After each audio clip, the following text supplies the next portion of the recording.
Good morning / evening, depending on where you live in the world. My name is Paul, and this is Cringe, and we are here to talk about the latest Nintendo Direct that came out in June of 2023, because she doesn't like American naming conventions, so I think we can all at least agree that it came out in June, unless you're telling me Australians don't even have a month system. Oh, goodness. That would be very, very strange. Next, you'll tell me that you say, 23, 4, 25 to, indicate what day of the month it is. Oh, gosh. Hey, your American dates are weird enough for me that my brain can't process, so... Well, I didn't make the rules, I just follow them. Yes, very true. So now that we've gotten all of that out of the way, what do you say we actually let the audience know about some really good stuff that's coming out? Yes, very good stuff. There were a few things in the Direct that nearly put me to sleep, but I wrote down the stuff that didn't put me to sleep and a few things that she really liked. And we're going to have a 5-minute timer so that we don't go overboard, because we have a lot of opinions to share. It took us nearly a half hour just to start this call, so hopefully you'll appreciate the brevity. First item we have on our list, which is something we already knew about, that's a bit of a pet peeve for me, was Sonic Superstars. It is a revival of classic 2D Sonic that uses what looks like a modification of the engine of Sonic Forces and Sonic Generations. It's the first Sonic game in the series to have 4-player co-op. It used to only have 2 back on the Genesis. Lets you play as Sonic, Tails, Knuckles, and Amy, and none of the zones are recycled, which Sega used to be in this phase where they always had to have throwbacks, and they're like, not this time, they're all going to be brand new. So as you can tell, I'm the Sonic expert, but what do you think about this game? I think it's pretty obvious. I got instant Sonic Mania vibes, but that's probably just because, it's one of the, it's gone off by the originals and stuff like that. I believe I was told that Amy was not originally in the group, so this was an interesting take to bring her in. Well, she wasn't originally in the Genesis games or in Sonic Mania. It wasn't until yesterday that she was added to Sonic Origins, literally exactly a year after the game came out. The only 2D Sonic game where she was playable was in the Sonic Advance trilogy. So this will be the first time in a mainline game that's not DLC since the Game Boy Advance that she's playable in a side-scroller. About time, right? Yeah. Yeah, I reckon. Been a while. Well, that's good. It's very pretty. I love the graphics. They are really gorgeous. They look really nice. Yeah, I would agree. I mean, Sonic Generations look fantastic, and that was on the Xbox 360. And as we all know, the Switch is way more powerful than the 360, so just imagine how much the tech has advanced since then. This is going to be a very good game when it comes out, which is coming out in fall? I want to say fall, but I'm probably wrong. Yeah, it's fall. Okay, good. So that's not too far away. It's only not too couple of months if you really think about it. Although Gamefly doesn't know how to list seasons, on my rental queue it says it's coming out on December 31st. Yeah, that's how it normally goes if it doesn't have an estimated date yet. At least it's saying it's sometime this year instead of just saying to be determined. Oh, yeah, that's so good that's coming out this year. I would think it would come out next year, but nope. Have this game in 2023. Thanks. Thanks, Sega. Well, let's just hope it's not rushed like Sonic Origins was, or we're going to be in big trouble. I hope not. I hope it's worth the wait, because it looks really, really pretty, so I hope it just looks really nice and the game is a lot of fun. Well, it's a good thing I'm not comparing it to the other versions. I'm just going to look at it as a Switch game. That works.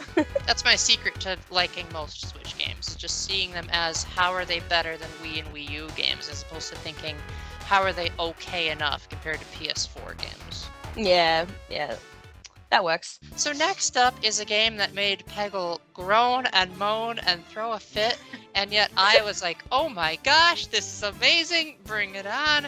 We've got Persona 5 Tactica. Now, if you guys watched my best games of 2022 video, you'll know that Persona 5 Royal was my number 5 game of the year, the two fives are a total coincidence.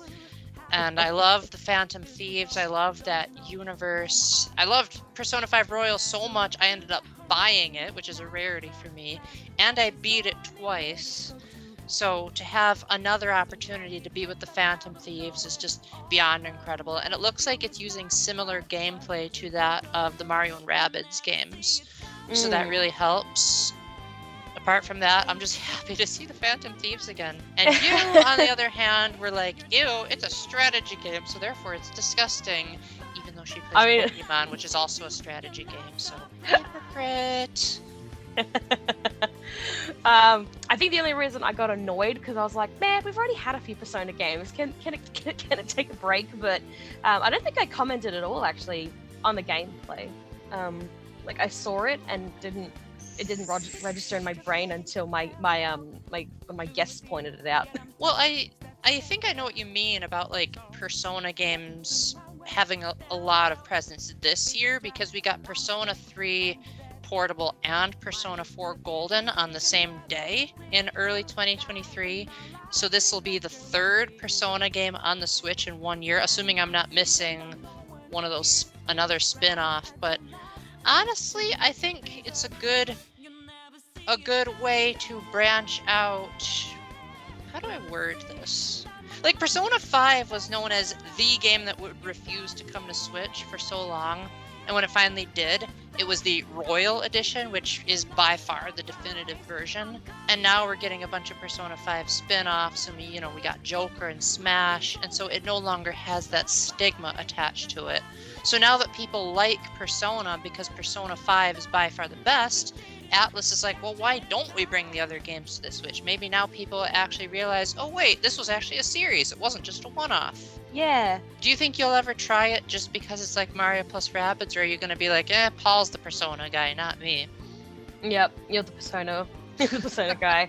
I'll let you play it and give me your reviews on it. Well, Persona 4 was painful, so I'm really glad that Persona 5 came along and made it significantly easier. Yeah.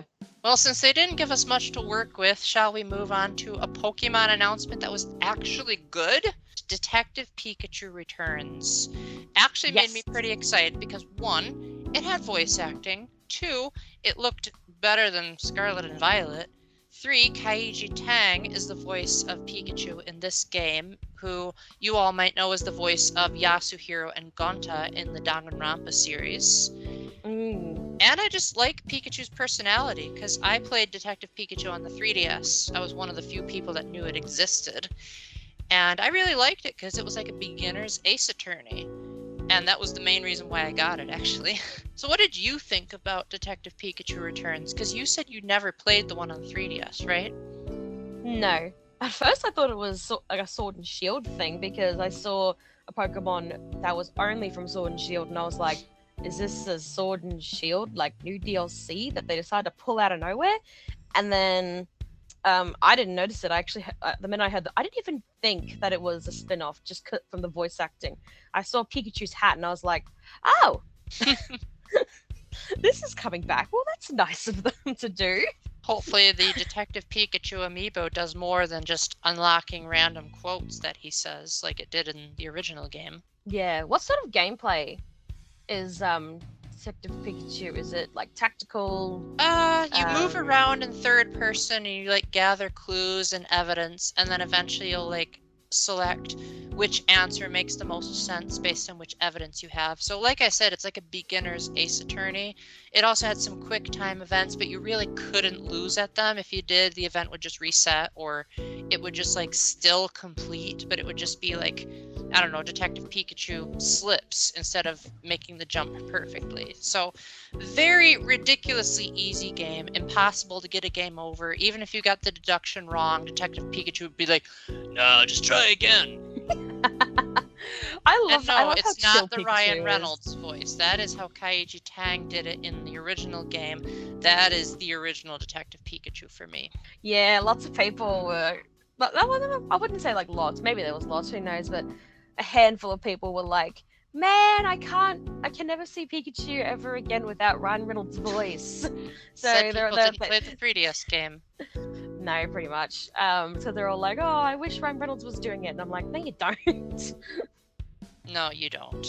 Ryan Reynolds probably doesn't say "a bolt of brilliance" as cool as Kaiji Tang does. Yeah, this one sounds really good. So it's good. When I was watching it, when I was watching it, and once that segment finished, I was running over and I was telling my fiance about it, and he's like, "Does Pikachu still have a coffee addiction?" And I was like, "That's the last thing he said, that he needed coffee." What do you think? Oh yeah, yep, still the same old Pikachu. So we just hit the 5-minute mark for that, so let's jump on ahead to Super Mario RPG, not even bothering to have a subtitle. It's just, hey, it's Super Mario RPG, so... But they're not differentiating that it's not a Paper Mario game or a Mario and Luigi game, which were also Mario RPGs. So, okay, Nintendo, you can't name a game to save your life. I was really excited about this because I remember thinking the original Super Mario RPG on Super Nintendo was pretty decent, and I got decently far in it. But I don't typically like Super Nintendo games a whole lot. I find that their controls are weird, the writing is... They're still getting used to translating Japanese words into English, and they just generally have a lot of arcadey-isms to them. Like, there was one puzzle that involved you going to like 5 different rooms, and each room would give you a different hint, and if you forgot the hint, then you have to go all the way back to the rooms. And so I'm looking forward to this version maybe having like a notebook, or just the fact that the Switch has a capture button, just to make it a lot more convenient. It also has a new art style, and it actually has full motion cutscenes instead of just moving around in an isometric view. Hopefully it has voice acting, I doubt it, but they also didn't show any text blurbs. And it's like it's maintaining the square by square feel of the original. Like, it's still isometric, it's still like the same level design, just better graphics, which I have mixed feelings on. I think the isometric view was one of the worst parts of the game, made it very hard to do platforming sections, but hopefully with the analog stick having more freedom of movement than the SNES control pad, that'll maybe make it easier. What about you, as someone who hates Paper Mario? Do you think you'll try this game out? I think I'm actually going to get this. It looks very interesting, and I have watched people's reaction to this game online, and obviously, first off, they're excited because the minute they hear the music, they know. You just know. And then they see and they're like, oh, because they assume it's a port, and then it changes to better graphics, and everyone goes absolutely insane. I'm glad that this game is brought to the Switch because, one, it's a very popular game. People love this game, and it looks like a ton of fun. I've heard great feedback on it, and I get to see that one villain that everyone loves and has only appeared once. What's the main villain's name? Smithy? I don't know. I can't remember what the main. Well, it's not Bowser, because Bowser joins your party. No, it's not Bowser. I forgot his name. Is it Punchinello or something? You're probably thinking of something else. Maybe. I don't know. But I can't wait to see the main villain. Point is, she's a hypocrite if she picks this up, because the original Paper Mario and Paper Mario 2 were way better than this, yet she refuses to play those games. So, is it because Geno is attractive? Is it because Bowser's in your party? What is it that makes you want to play this game more? I don't know. The feedback on it is interesting, so I might give it a little test run and see how it is. Is it another tactical game? I don't know. It looks basically like the original Paper Mario, but like the testing grounds for it, because Paper Mario was originally going to be a sequel to this, but after Nintendo and Square Enix had their big fight, they basically said, yeah, we're going to make it into its own thing, and we're even going to give it its own art style. So the biggest difference is, one, the isometric view. You could have 3 party members instead of just 2, and the action commands icons don't appear. You get much bigger damage percentages, because usually the most damage you'd be able to do in the original Paper Mario is like 11 points, or you can do like upwards of 300 in this one. So Paper Mario simplified the RPG genre quite a lot, whereas this one is... it was developed by Square Enix, so you can tell that they had the Final Fantasy influence going into it. In the original game, there is even a secret boss that was based on a Final Fantasy character, and if you beat him, it did like a Final Fantasy victory jingle. Okay. So we shall see if Square Enix returns for this, and I'm personally excited for the future of Mario RPGs, because if they're willing to bring in this game, which has some of the wildest and wackiest characters in Mario history, then maybe that means the future Paper Mario games will actually have original characters and good stories and all that. Yeah, one of my guests said that maybe there's a chance that the Mario and Luigi games could come. Well, we'll see. Just hopefully Alpha Dream is willing to pass it on. Yeah, maybe, hopefully. Speaking of Mario games, the next item on our list, we don't have much to talk about because the trailer was like a couple of seconds long. They're making a new Peach game. Yeah, that looks so good. It looks good, but there's not much to be amazed about because it looks like it's just a stage play. Like they took that one scene in Paper Mario the Origami King where Mario and Birdo were like dancing on the screen and they said, let's make a whole game out of it. But no one thought I would compare it to that scene of all things. Nah, it looks pretty interesting. I think there are Peach games out there. Super Princess Peach? Super Princess Peach... Super Mario Bros. 2 let you play as her. I don't know if that counts as a Peach game. But as far as a game that was like built around her, Super Princess Peach is so far the only one. Okay, so I think the question's going to be, is this going to be called Super Princess Peach 2, or is this going to be Super Princess Peach and then have a line, I don't know. Well, I personally think it's going in a whole new direction. As someone who nearly beat Super Princess Peach, that game was all about her harnessing the power of emotions to get through Vibe Island to rescue Mario and Luigi from themselves, because Bowser just took advantage of them being overly emotional to capture them in the vulnerable state. Peach happened to be like traveling during the time, so that's how she was spared, I guess you could say. And it looks like this is more about like dressing up and being like flashy and all that stuff. So it's probably just taking the idea of let's make Princess Peach the star and figuring out what idea they're going to throw at it next. Because Super Princess Peach came out in 2006, so it's long overdue for another one. Yeah, I know a lot of younger females are probably going to be excited for this game. I know my sister was when I told her, because she loves Peach, so any younger generations are going to be very excited for this game, because Peach is very popular within the younger girls age group. Well, it's not just girls that like it. I know quite a few guys that say Super Princess Peach is underrated, but I think, I don't know, power of emotions is something that girls like to see in video games. I think when it was first unveiled, girls actually didn't like it because they thought it was making fun of them.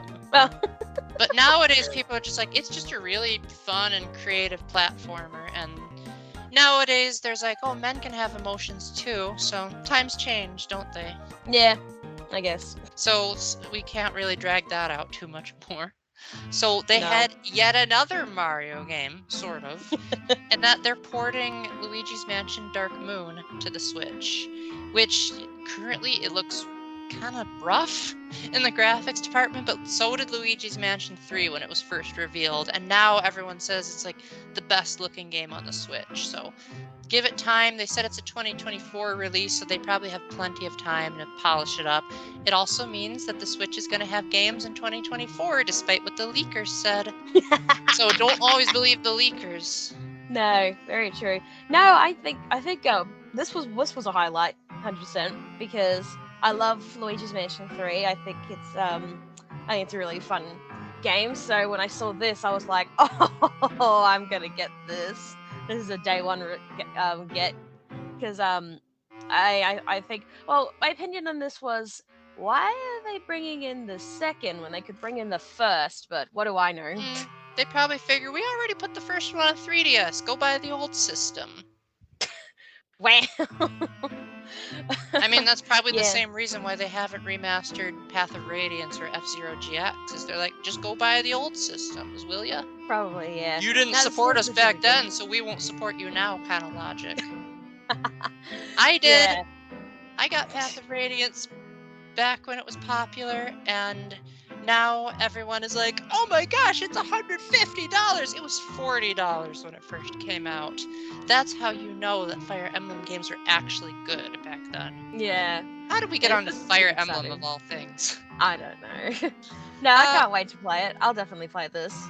Well, as for my opinions on Dark Moon, I thought it was okay. Just at the time, I didn't like the mission structure and the save system. I liked how the original Luigi's Mansion, well, I didn't really like how that game saved either. But it was more open-ended, like you had one mansion that you could explore, whereas that, you had multiple mansions and there were like different missions. And it felt very much like a byproduct of the 3DS's limitations. So hopefully they're willing to, you can't really do much about the mission structure, I suppose, but maybe if they add in something like an autosave, then that'll at least make it more bearable. Oh, that would be very good if they do that. There's a lot of games that need autosaving. 100% agree on that. So this next one is something that you have a lot more experience than me with. They announced the Batman Arkham trilogy is all coming to the Switch because apparently no one bought Arkham City on the Wii U. And they're like, yeah, we'll forget that ever happened and just give you the whole package. I am one of the people that actually played Arkham City on the PlayStation 3. So I was ecstatic the minute I saw the Batman picture. I instantly knew that it was at least Arkham City that was coming, because that's the only one I've played.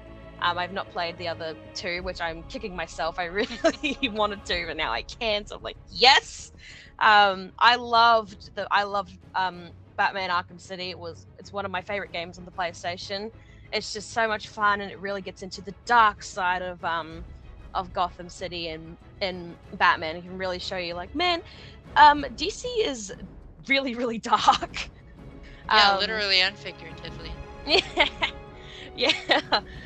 So I at first thought it was Arkham City, but then there were some bits that I was like, have I seen? Because I haven't finished Arkham City, so I assumed that it was showing bits that I haven't seen yet. But then the music was getting higher, which I love Arkham's music. I think it's really good. And then it showed Arkham Asylum, Arkham City, and then I can't remember what the other one was called, and I was like, oh, they're bringing it all three, let's go. I was so happy. This is gonna be a day one grab as well, because I love the series, and it's so good. The Arkham games are one of Batman's most popular games. So and they also said all the DLC is coming too. Yeah, the DLC, I was like, yes, heck yeah. One thing I am curious about is that Arkham City was on the Wii U, and I did play it for a little bit, and I thought it was pretty neat. I thought the voice acting was great. I really loved the atmosphere. I liked the semi-open world approach. I did get stuck on a few of the puzzles. But the Wii U version added a mode where you could like store up hits and then like have more powerful hits later. It sounded like it was totally a gimmick, just to be like, hey, here's a reason for why it's on the Wii U. So I'm wondering if they'll like add that stuff into it, or if they're just going to be like, forget the Wii U version ever happened and we'll just make it a straight port. Who knows? When it happens, I just can't wait to play this game again, because my PlayStation 3 is up in my wardrobe, just hanging in there collecting dust. So I can't wait to buy these. I don't know if I'm going to try them again, because I've tried Arkham City and Arkham Origins, and both of them ended up being too hard for me. Maybe it's because it's dark. Maybe, like, not dark in the figurative sense, in the literal sense. Like, it's too hard to know what you can interact with and what you can't. But who knows? We'll see. Maybe they'll have a bright option for you, so you can turn up your brightness. That would be nice. Speaking of bright and colorful, the next item on our list nearly blinded me with its bright colors.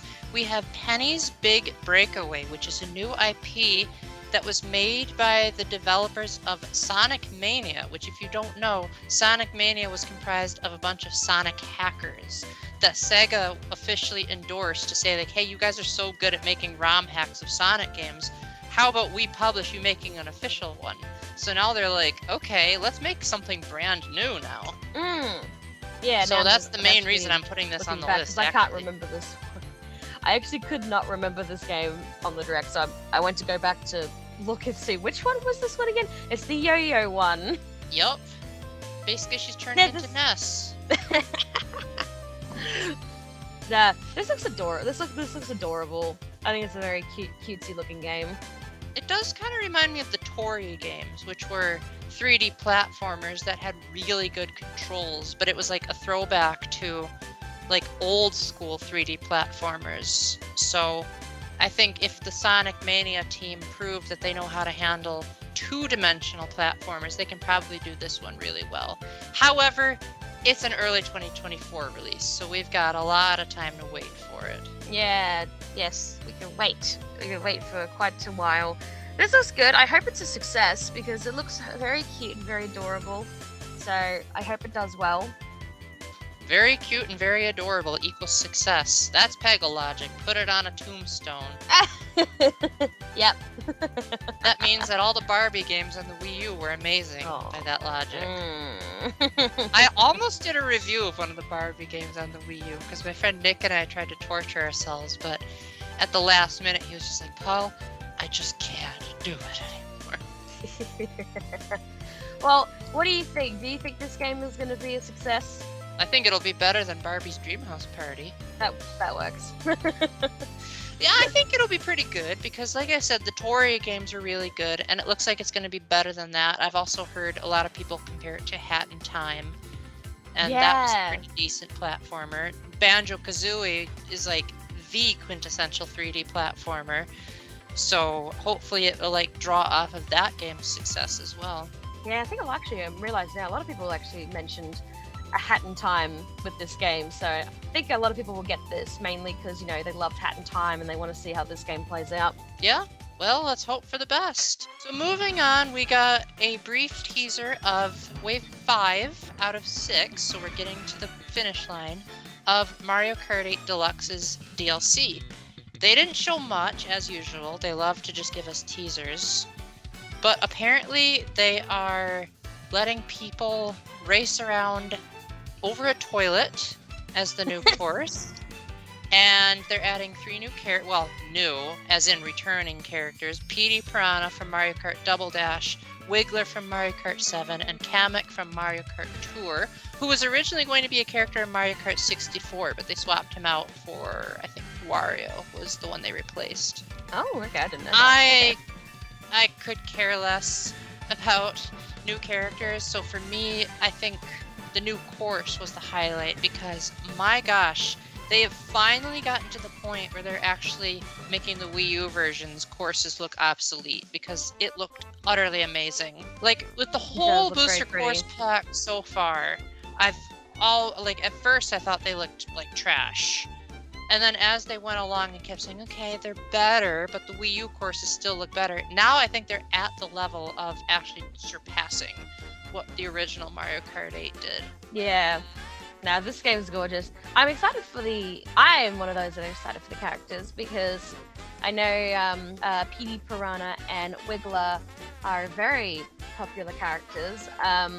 Kamek, the minute I saw Mario Kart Tour, I was like, oh no, because I was making predictions about what characters could come, and I was hoping, I'm like, I don't think they're going to bring Mario Kart Tour characters. That would be really weird if they did that.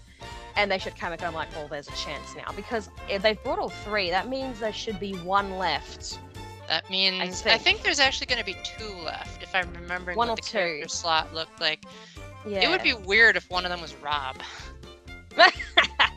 Lots of people want Rob. I know a lot of people, though, want Diddy and Dixie Kong. Or Funky Kong. Yeah, or Funky Kong. People saying Funky Kong as well, so... we just funky want one mode! Kong. New funky mode!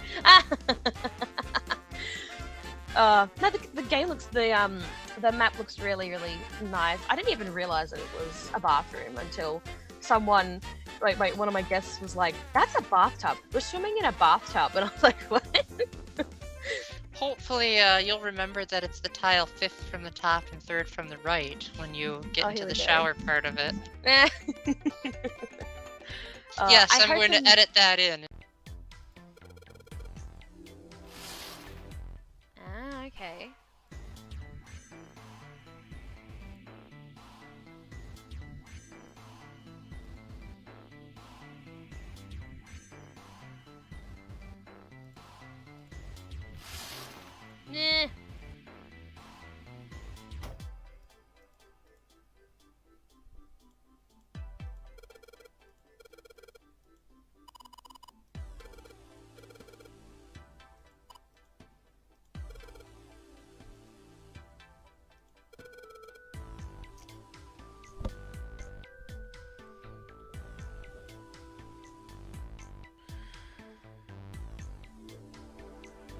the tile 5th from the top. Ah! Ah! That's it. I quit. I'm gonna go find 0. I've always had a complaint that I hate games that don't give me answers. Ah! 5th one from the top. 2, 3, 4, 5. 3rd one from the right.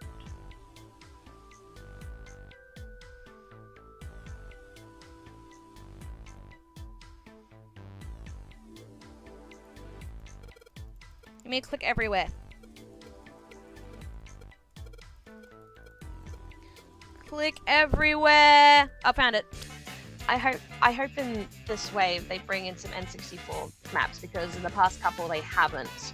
And I love my N64 Mario Kart. So Yeah, I'd like Wario some notice. Stadium. Wario Stadium is the only Mario Kart 64 map that has never been remade or even ported into another Please, Mario Nintendo. game. That's all I ask, and I will shut my mouth for the rest if you just put that in. I also want some Double Dash, because I think they brought one Double I Dash think map. Waluigi Stadium was one of them, but I don't recall any of the others at present. Yeah. One thing I never liked about... this is coming out in summer, so Which is weird, because it's already summer where I live. Yeah. So. Yeah. They did that Yeah, with Kirby's Dream Buffet as well, where they were like, summer of 2022. In summer of 2022, when it was announced. Yeah, I think that just means that it could come in the next month or two. So Yeah. I'm just gonna assume that next month or two. Maybe they wanted to get the soap looking just right. Maybe. So we could see this game this wave coming out very soon. I'm very sad actually that that's getting close, because there's 6 waves, I believe. Yep, that's right. I'm It's actually- wave 5. This is fun. I'm actually really sad about that. I'm like, oh, this is sad, because people have been getting so hyped about these new courses, and once Wave 6 ends, it can be like, oh. What I don't get though is why so many people are like, where's Mario Kart 9? And it's like, Mario Kart Tour and Mario Kart Live both came out after Mario Kart 8. You should be asking, where's Mario Kart 11? Yeah. Also, they kind of can't think at the time, because Mario Kart 8 Deluxe is still so insanely popular. That it would be really strange if they just bring in a Mario Kart 9. It'd be like, what's the point when Mario Kart 8 Deluxe is so popular and we're making so much money off of it? I think it's actually the #1 selling game on Switch, which is saying something because it's a port of a Wii U game. Exactly. So, if I was Nintendo, I wouldn't be releasing Mario Kart 9 anytime soon. Well, milk it out for all it's worth. If it's making money. Yeah. Well, speaking of a series that doesn't make a whole lot of money, they're making another WarioWare game on the Switch, which I don't think anyone thought was possible. But then again, they made 2 Splatoon games and 2 Xenoblade games on the Switch, so we shouldn't be surprised at this point. Oh my gosh, my reaction to this, I was like, are you kidding me? Like, are you serious? Like, after what happened with Get It Together, you're bringing in another one? But then I was like, well, actually, you know what? They realized their last game was a total failure, so now they're bringing in another one to see if they can fix that up. Well, the irony is that I was the only one on the internet who thought Get It Together was terrible, and I got a lot of flack for that at the time. But now that this was announced, everyone is saying, oh, after Get It Together was so terrible. It's like, I said that from the beginning. Why did you idiots need to wait so long to figure that out? It's just because a new one comes out that you retroactively say the previous one was trash. But like, you look at the reviews of Get It Together and they're all giving it like 8s and 9s. Really? That's strange, because a lot of people I've heard said they don't like Get It Together, so... Oh yeah, Get It Together was terrible. The Nintendo-themed microgames were okay, but I didn't like the multiple characters angle because it meant that the mini-games didn't have the same level of polish as Mega Microgames or WarioWare Gold did. Yeah, I didn't. I only got the demo of Get It Together and didn't like it, so... Well, hey, if you really want a good WarioWare game on the Switch that isn't Get It Together, Mega Microgames is on Switch Online, and that game is phenomenal. This game. Hopefully, it does look a lot better. I'm hoping it does better, because Get It Together was terrible. It also had that scene with Yoshiaki Koizumi, who's probably going to get memed on to death. Oh yeah, he will. I think this is more about motion, more with your body. So hopefully it's more popular with that. Well, hey, at least it acknowledged Super Mario 64 DS. Not even Super Mario 3D All-Stars acknowledged Super Mario 64 DS, so that's a plus. Yeah, definitely. Well, with the last item on our list, let's give ourselves 10 minutes because it's the grand finale and because it's been so long. We wrapped it up, which also the Direct wrapped it up, with Super Mario Bros. Wonder. Terrible title, but everything else looks absolutely fantastic. Yes, Super Mario Bros. Wonder. My gosh. Like, I think this is a direct result of people saying the new Super Mario Bros. Games are too boring and too stale, and they're like, okay, we'll show you what we can really do if we put our minds to it. Oh, I've looked back on this trailer quite a few times since the Direct, and I always smile about it because I'm like, this is great. I'm so happy. I think what I like about it is it seems like it's going for the gimmick of every level is going to have something that's wild and wacky and out there, as opposed to just like, well, to give an example of what I mean, you take Mario U, where like you might have a certain type of enemy that only shows up for that level, or maybe like wind gusts that only show up for one level, but it looks like the graphics might change per level. It looks like it's going to just throw out whatever idea it can, even if it's an unconventional, outside the box type of thinking. Like they saw one level where Peach was in the foreground and the others were in the background. Daisy's playable in a mainline Mario game for the first time since Super Mario Run. Most people forget that ever happened. So most people are like, Daisy's finally in a mainline game, yay! Yeah, I was pretty shocked. I was like, Daisy? Whoa! And Peach is playable, not Peachette, but actually Nope. Peach. They didn't have to Yeah, so- retcon Peach into the game like they did in Mario U Deluxe. Yeah, so when I saw Peaches here, I was like, okay, what's this game going to be about? Because, you know, it's all about saving Peach. So one of my guests said, we're saving the world. And I was like, you know what? I'll take it. I'd like to think if they're going this experimental with the level design, maybe this one will actually have a story. Let's hope. Let's Really really hope. Because Yoshiaki Koizumi, it's always Yoshiaki Koizumi. Like, he was the one that got Rosalina's storybook in Super Mario Galaxy, because he's, like, the total opposite of Miyamoto on the story spectrum, where he's, like, always wanting to push for story. He wrote the script for Link's Awakening. He wrote most of the story scenarios for Majora's Mask. Miyamoto has kind of learned to resent him over time, but hopefully if he just keeps pushing back, he will go with the original idea for New Super Mario Bros. Wii, which was to expand the lore of the Mario series, and Miyamoto was like, that's totally unnecessary, just throw in a cake and have Peach kidnapped inside the cake and call it a day. And Koizumi's like, oh man, I wanted to make a grand weaving narrative, and maybe now he'll get his wish. Hopefully, because, you know, can never have nice things from Miyamoto. Excited, because this game's coming out like 3 days after my birthday, which same date as Mario+Rabbids Sparks of Hope, I realized. So yes. Why didn't we put that on our list? Now I feel stupid. Well, there's new Mario+Rabbids Sparks of Hope DLC. I guess we could retroactively edit in some of the footage. They didn't show much. They just said, hey, there's this new area to explore, and Well, kind of just left it at that. DLC, is it 2? The second DLC? I think so, because the first one was the Tower of Doom. And now this one's a new area, and then third And one, I think the forgot what fourth the one... The fourth one is one Raymond. I Yeah. think the fourth one's Raymond. Well, because the Rabbids started out as a Rayman spin-off on the Wii, so of course they'd want to bring him back when he was the one that started it all. So Yeah. getting back to Super Mario Bros. Wonder, I'm just excited to be able to play another 2D Mario game again. That's actually Same. new.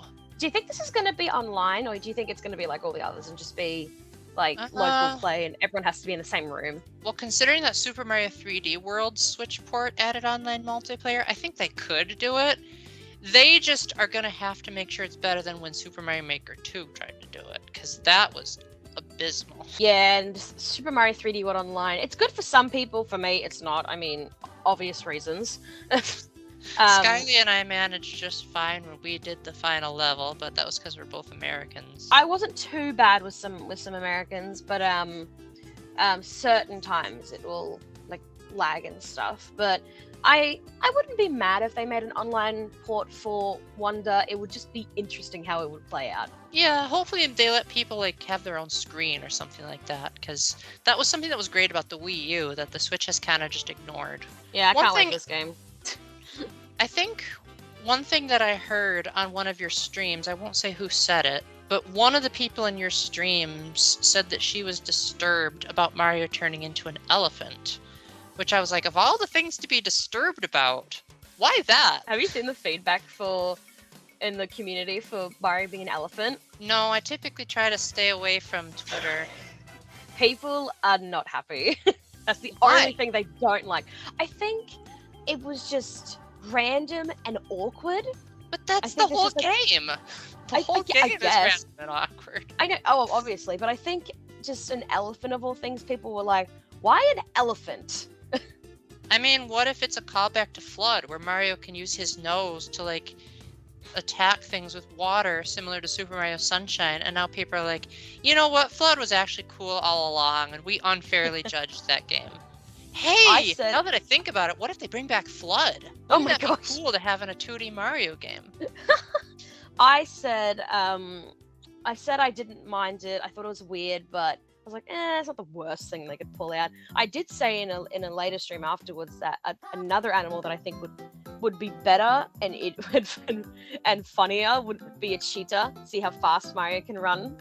Well, the cheetah they'd say it was too similar to the cat, because a cheetah is a species of cat, whereas elephant, like, what's even come close to that? Like, Mario's never turned into a hippo. The only thing I can think of is it might be a nod to Kirby 64, where Kirby turned into, like, this hulk of rock, but I feel like that's just stretching it. But we have 1 minute left before our countdown timer runs, and then we have to do the outro. So did you have any last words about the game that you wanted to say before it turns out that you're dead wrong and Nintendo releases an announcement saying, psych, we're removing the elephant because of fan feedback. We're just gonna let Mario turn into a dog instead. I hope we get another trailer before the game comes out, or like just something else, because I want to see how Bowser looks in this game. If Bowser's the villain, I would assume he is. It's pretty obvious. Hopefully Sonic is added to the game as maybe like DLC. That would be cool. Because I do hope we get like another little like mini trailer or just something else, because it'd be nice to have something else while we wait for the game to come out. Because I just want to see what Bowser looks like, because everyone else has because it's a unique art style rather than what they are used to. So I want to see how Bowser looks in this. Yeah. How much you want to bet Bowser's ultimate battle is going to be him being big?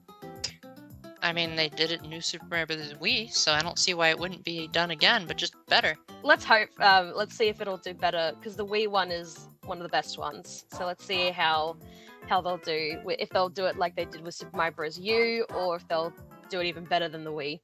So that about wraps up our interesting discussion of Nintendo's past and how they're coming together to be like, you know what? I think we're willing to like jump back into those wild and wacky days. Yes. Yeah, it feels good. This is a good direct. I think a lot of people will be happy. You know, you got the Pikmin fans that are happy. You've got the old Mario fans to be happy. You've got Sonic. You got Persona. You've got Pokemon, like you got farming sims. Oh yes, the farming sims. It's not a Nintendo Direct, the farming simulator game. I do think this Direct was okay. Like the stuff that it had that was good was really good. But a lot of people online are saying it was basically a Mario and Pikmin Direct, and I agree. But as a Mario fan, I'm not complaining about that, because I do think that's pretty amazing, especially because I had been saying for so long, like, will this finally be the year where Nintendo doesn't put out a Mario game? Why it took them until June to even announce one is beyond me. Maybe they... Yeah. I don't know what they were thinking. Nintendo, you can never tell what they're thinking. Now we just need to wait for a 3D one, new 3D game, because we haven't had one since Odyssey, so... You mean Bowser's Fury doesn't count? I mean, it counts. It's just like, it's kind of just like, it's with Super Mario you have to get Super Mario 3D World for it. Oh, I see. So you're saying that Bowser's Fury doesn't count, but Super Mario Galaxy 2 is totally fine. Because Super Mario Galaxy 2 was an asset reusing sequel, and no one complained about that. In fact, everyone was like, oh my gosh, Nintendo's doing an asset reusing sequel? That's amazing! People were like over the moon about it, but when Tears of the Kingdom was going to do that, they're like, oh no, this is going to be a disaster! So make up your minds, people. Do you want asset reusing or not? I actually thought there was going to be some Zelda news, like a DLC or something in this direct, but nothing. I've said this quite a few times, and I will continue to say it. I am almost positive, not 100%, but almost positive Tears of the Kingdom won't get DLC because 1, it's already $70, and 2, it's already such a massive game, and 3, they already included a lot of stuff from Breath of the Wild's DLC that you can just get in the game without using an amiibo. So I think they're probably learning from locking so much stuff behind a paywall, and they're probably also realizing like Breath of the Wild got a lot of flack when it announced that it was having DLC because people were like, no, Zelda games can't have DLC, that's a forbidden practice. Then they changed their mind when Hyrule Warriors had it. But I think they're probably figuring, okay, if people are paying $70, they want a complete game. They don't want a game that's going to be fixed later. And what would they even add for DLC? The game's already massive. How much more do you guys want from these developers? It took them, like, what, 6 years? Hello? Well, they started development in 2017 after they wrapped up the DLC for Breath of the Wild, so however long that was. 6 years. We've gotten to the point where people don't want a finished game anymore. They're like, it has to have DLC or it's a terrible game. And I missed that. When you would go to the store to pick up Twilight Princess, and that would be the game. No bugs, no updates, just here it is. This is a masterpiece of a Zelda game. And then a better Zelda game comes out and people are like, ew, what is this? Yeah. What do you guys think? What do you want from a Tears of the Kingdom DLC? Tell us in the comments. If you comment. Because my audience tends to be a bit shy. But just so you know, I do read and respond to nearly all of the comments. So I do hope you guys are willing to share your thoughts. And if you're on Peggle's channel, then let her know how inferior her video is compared to how well I edited mine. And come over to my channel and boycott hers. It's Opposites Day. It's Opposites Day. So do you have any closing words that you'd like to give to my audience? I'm happy that we got something, because, you know, this whole month you had so many other game directs. You had the PlayStation, you had the Summer Game Fest, you had Sonic Xbox, Central. You had, Sonic just came out. You had Xbox, Capcom, PC. You had so many directs, and all we were waiting for was, is Nintendo gonna do something? And they did. And the main thing I said was, I want a new 2D side scroll for Mario, and they did. So, and we still didn't get a new F-Zero. No, we'll get it someday. And they confirmed that E3 is cancelled for next year and 2025. So. Oh, good. I was getting tired of E3. So now we just got to expect every June that a bunch of gaming companies are going to throw directs at us. That's some interesting last words to my audience. You didn't want to like make a plug of your channel or anything like that? Oh, that was just my final words for just directs in general. What about like, hey guys, come check me out. I actually stream Zero Escape. Well, something like that. Yeah. Come check that out because we're about to get to the end. If you don't want to be spoiled on Zero Escape, watch her videos on demand first. But yeah, she is one of the only people in the world who actually gives a darn about Zero Escape. So please go to her YouTube channel, simply called Miss Peggle, and like browse through all the 999 and Virtue's Ask Reward stuff. It was my suggestion. I bought it for her. So if you support her, you support me. So you're making me happy by making her happy. It's a win-win situation, unless you want to make us both miserable. Or if it's too M-rated for you, then I'll forgive you for that. It's I've made both games into a playlist, so you can just check the playlist. Or that, yeah, there you go. So with that being said, thank you very much for watching, my audience. Let me know down in the comments what you thought. Special thanks to my patrons Matthew Rakowski, Spoon Ghost Splatcat, and Scooter Doodle for supporting me. Alright, well you folks take care, have a blessed day, and I hope you'll show up at Peggle's Zero Escape streams. Bye-bye! Bye! We hit under an hour.